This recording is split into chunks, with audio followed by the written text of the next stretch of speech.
for ESPN, our good buddy Marc Raimondi. What's going on, buddy? How are you? What's up, Jay? Sorry that I'm not home in my usual No, you're fine. spot. You don't think that in Atlanta the traffic would be that bad at, noon on a Wednesday, but alas, here we are. I'm in the car. It works, buddy. It works. And everybody out there, I'm like, what the hell is this package? My roommate gets all these different packages, and I get this one package, and I go, what the hell is this box at my front door? Totally forgot. Here it is right here. Let's go. Say hello to the bad guys, baby. How Professional Wrestling's New World Order Changed America. Get yours today. I got mine on Amazon. I am traveling. Tomorrow's my last show for 2 weeks. I'm coaching in Alabama, going to New York for vacation. And this was as soon as this came in, I'm like, I will read this entire thing over the next 2 weeks. So excited. Get yours today. I posted the link everywhere. How has the early returns been on the feedback for the book, man? This thing looks pretty badass. Feedback has been incredible, man. So thrilled to see. Also, when you're putting out, and you know this because you're a content creator, right? Anytime that you put out a product, there's like a sense of vulnerability, right? You know that you're putting yourself out there. And a book for me, as a reporter, is a whole different level because it's so big, and it's like, people have to buy it. You know what I mean? It's not just you can't just pop on ESPN.com and read the article. You got to go and buy it. So really a huge thrill for me, and the feedback has just been really cool to see. Like I woke up this morning to a few messages from friends. They were like, did you see Anthony Jeselnik? Wow. Did you see his story? And I'm like, what are you talking about? And apparently, last night, Anthony Jeselnik, the famous comedian, put on his Instagram story, like, just the cover of the book and said, this book is awesome. And that was just like, wow, that's so cool. Oh my gosh, that guy, his humor, one of a kind, man. And I'm a big comedy guy, and especially like some of the dark comedy that he has. I'm a fan of that stuff. I'm a fan of his. Yeah. So that was why it was cool, because I'm a fan of his, and I had nothing to do with it, and we didn't send him a book. That was just an accident, and I guess he liked it. So that's dope. Good for you, man. A happy accident, for sure. All right, so you cover the Falcons. Your initial reaction to Tristan Wirfs, obviously week one opponents, man. When you hear something like that, what do you think? And does this open the door for a gap closing? I mean, what is Falcons Nation thinking? What do you think? Yeah, I mean, look, the truth is, and this is not going to be a surprise to you what I'm about to say, the Falcons' pass rush has been terrible. I mean, it's been very, very bad over the last several seasons. I mean, one of the worst in the entire league for almost a decade now, right? I think since 2019, they've had 30 fewer sacks than any other team in the entire NFL, right? So when you hear that, one of the best offensive linemen on the team, on probably the team that you're going to be fighting the NFC South with, right? That's got to be a boon, especially because they made a lot of inroads as far as patching up that issue with the pass rush, especially on the outside with the edge, because they drafted 2 edge rushers right in the first round, and they signed Leonard Floyd, who has not had any fewer than 8.5 sacks in a season since before the pandemic. So those are things that excite you as a Falcons fan, that finally maybe this issue that has been a problem for so long has been addressed, but you don't actually know that until the season starts. But certainly that could be, the first game, a chance for them to show, like, hey, this is not your your dad's Falcons anymore. This is a team that can really get after the quarterback. I've been watching the quarterback documentary on Netflix, and I'm just, have you gone through the whole thing? I have. You're a beast, dude. I feel like I was making some really good inroads, and I'm like, okay, man, and I'm like, Mark definitely watched this whole freaking thing already. Now look, I skipped to watch all the Kirk stuff. I watched some of the other stuff, but the Kirk stuff was the one that for my job I needed to know. I mean, let's start in the beginning, because we don't want to give everything away for the people that haven't gotten to it yet. But just the initial reaction of him coming to the Falcons, and that was the biggest takeaway for me in the first episode, was how woefully, I don't want to say unprepared, but just he was blindsided by the draft selection by Michael Penix Jr. and just the offense. Like, he just looked like a guy that was learning a brand new language. And I know offenses are different around the league, but the pre-snap motion and all these different things. And, it was really less of the injury. And everybody's like, oh, the injury. That's why he struggled. Mark, I don't think it really was the injury. I think it was the draft, the new setting, and the offense. It just seemed like there was like a whirlwind around Kirk Cousins going Yeah, into the season.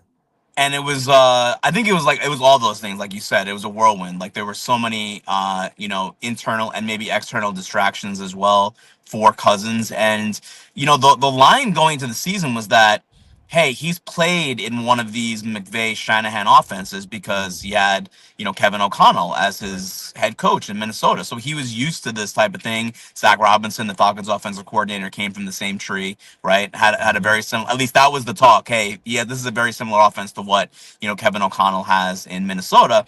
And it turns out that it was not exactly the same. There were some differences. And I think Kirk himself, just getting back to, like, I think one of his lines in the show is that he felt healthy, but football was different for him after the surgery, right? He was not feeling like himself on a football field, and I think all those things played in. But look, he was able to figure it out, right? Because they went 6-3 Yeah. to start the season. They beat the Bucks twice, right? I mean, and he had 509 yards, a franchise record for the Falcons in that Thursday night game. So certainly he figured it out eventually, until he got hurt in his arm later in the season. Yeah, and then now it's just like, where does this leave him now, right? I mean, it's just such Yeah, a unique thing. Is it just waiting for somebody else to get banged up around the league so they can move on from him? Because yeah, listen, you you commit a ton of money to the guy, and then now you're coming out with yep, Michael Penix Jr. going to be a starter for yep, the 2025 season. Where is Kirk Cousins as far as, obviously he's in limbo, but is yep. it kind of like a wait and see approach now for him? It is. It's completely a wait and see approach. And look, you know this, Jay. Quarterbacks go down every Yeah. season. There's no season where every quarterback remains healthy. It's going to happen. It just needs to be the right situation for a trade, right? It needs to be a team that could be a contender. Their guy goes down. Hey, Kirk Cousins, you can plug him in, and Mhm. I think he's still a winning quarterback in the NFL. Personally, I really do. Yeah. I really do. I think he showed at the beginning of last year, even after the Achilles surgery. They went 6-3. He played real well until he got hit in Week 10, and then his arm was messed up, and that was not a good combination with the Achilles as well. So I think it's a matter of someone going down, and also I would like to add, one of those people going down could be Michael Penix Jr. There's no there. I mean, he had 4 Yes. ending injuries in college. He has had an issue with injuries, so that's not something that would be a complete shock. And if that happens, hey, again, slide Kirk Cousins back in. Now, I don't think anyone in Atlanta really wants that because of the drama Right. that it could create, right, with Cousins starting games in 2025, but it's a possibility, Jay. There's a possibility that Mhm. Kirk Cousins is starting games for the Atlanta Falcons this Wow. season. I That's know. I It's didn't crazy. even I know. think about that, man. And it's right, and it's so unique here in Tampa because Michael Penix Jr. is from this neck of the woods, man. That's right. So like we followed him, like Very we well followed. liked, right? Yeah, we Just a love great this, kid. Yeah. and it's just like that Yeah. was the thing is there was a big part here in the Bay Area of like surprise when that selection went down, but also like, Yeah. damn, man, like it would have been nice if he was picked by the Raiders or the Right. Seattle, and it was like, we don't really see him. We can cheer for our guy from afar.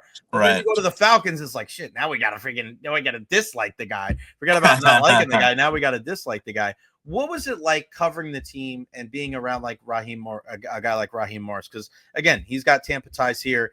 Too much of a player's coach. I mean, he was out here partying with some of the guys, and it just did not work out. And it was a long road back for him to be able to get his second opportunity. What was it like covering him? What is kind of the overall perception of him as a head coach? Maybe not as a leader, because I think he's probably well liked, but as Hmm. far as X's and O's and game and man management, what are Falcons fans saying about him? How excited are they about his second year with the team? I think it's a critical year for him, to be honest with you. I think that he's been a good leader, and I don't think there's a guy in that locker room that doesn't like Raheem Morris. I think Right. that, like you said, he's one of those guys. He is a player's coach. I do think that he has matured considerably since that first chance with the Mhm. Bucks. He's now, I think, more of like, an uncle figure to these guys. Mhm. He's Unc right now Yeah, to these yeah. guys, rather than being like a peer, Mhm. because he was so young when he got that Yeah. job with the Bucks. I mean, so incredibly young. Now he's almost 50. So I think it's different, and he's learned a lot.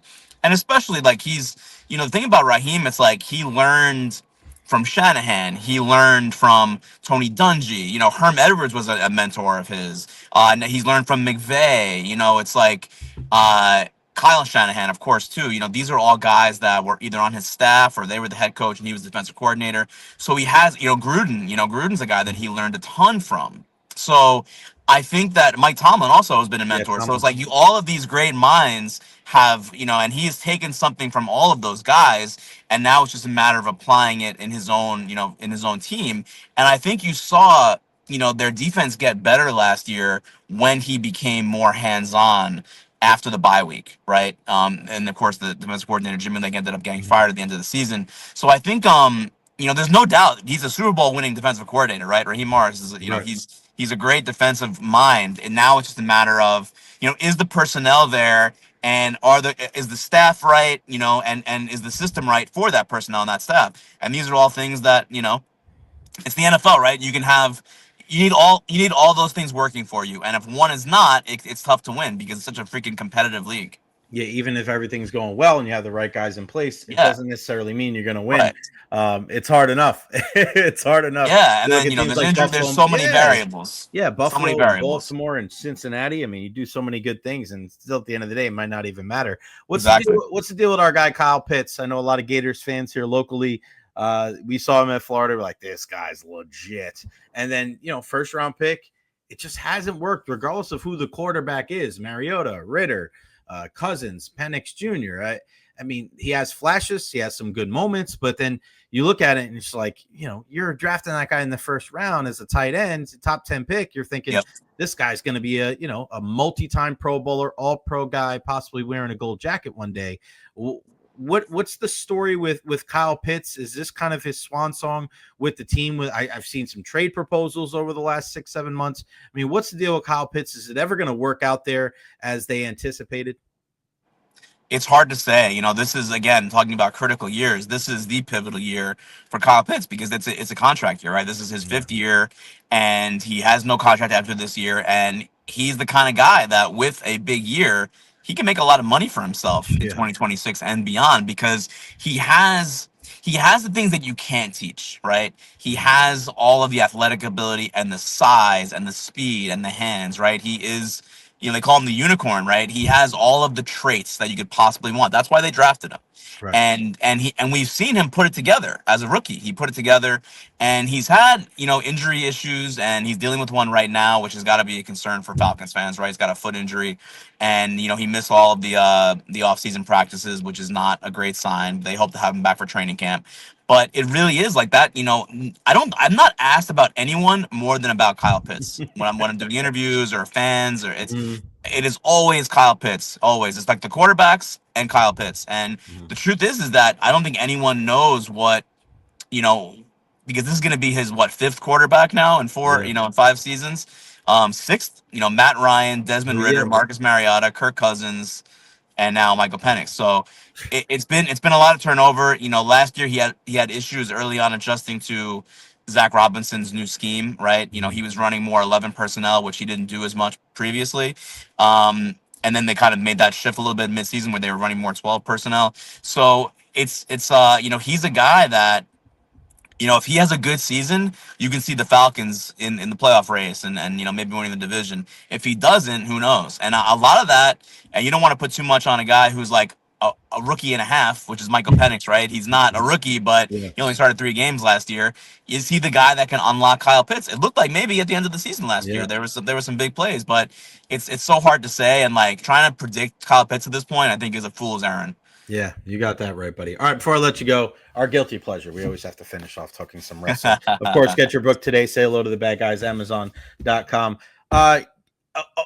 What's the deal? What do you think is going to be the biggest storyline coming out of this weekend? Saturday night's main event, the Evolution pay-per-view. I mean, it's a great week for wrestling. All in, obviously. It's great. This is a great time. There's a lot and I hate kind of the infighting, and I know it's tribalistic, and it was like that when we were growing up too with the WWE and WCW. But I watched both, so it didn't matter to me. I watched Saturday Night Main Event at 5:05. Right, I was like, what the hell?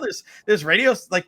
As a kid that grew up on Long Island, and I was a big Yankee fan, you know, traditional, whatever, New Yorker, like I loved watching the Braves. I loved watching WCW Saturday night. Yeah. And I just remember going, wow, like, and seeing the crossover and seeing the Dangerous Alliance and seeing Paul Heyman before he was Paul Heyman, when he was Paulie Dangerously. Right. And then now, like, we look at it and it's just, I love that you look at AEW and it's a lot different than maybe when it first started, but man, there's a lot of high profile names. I love Okada and Omega are going at it. I love the women. Mercedes Moné and Toni Storm are going to be wrestling. But I want to ask you about the WWE side. And when you look at this weekend, what is the one match? What is the one storyline that you're keeping an eye on through the two PLEs? I think it has to be, sorry, Bucks fans, but it has to be former Falcons and Georgia Bulldogs player Goldberg. You know, what is going to happen with him in his big match against Gunther for the World Heavyweight Championship? That's on Saturday night. You know, does Seth Rollins cash in at some point? You know, does Goldberg get a big win and get the title and have a mini run in his retirement run, you know, with the belt? I don't know. And I think that's going to be probably the most compelling thing coming out of WWE. And then Evolution, I think, like, I went to the first one. I brought my niece, and it was so fun. It was terrific. And I can't go this year because I have to go to Bristol, Connecticut for an ESPN thing this weekend and next week. So I can't go, and I'm bummed out because I live in Atlanta, right? I live here. So it's brutal, but you know, I think it'll be a great show. I think that you know, whenever they've given the women the platform, they've always delivered. Like, they go above and beyond. So I think it'll be a great show. And then as far as the AEW, man, I think that show is stacked. I mean, it is absolutely, you know, loaded from top to bottom. I can't wait to watch it all. You know, I think it's so healthy, you know, for wrestling that we're even having this conversation, Jay, that there's the second promotion is running a show at a baseball stadium in front of more than 20,000 people with a stacked roster, right? And then WWE is running 3 shows in Atlanta that are all going to be successful too. I mean, that's what it's all about.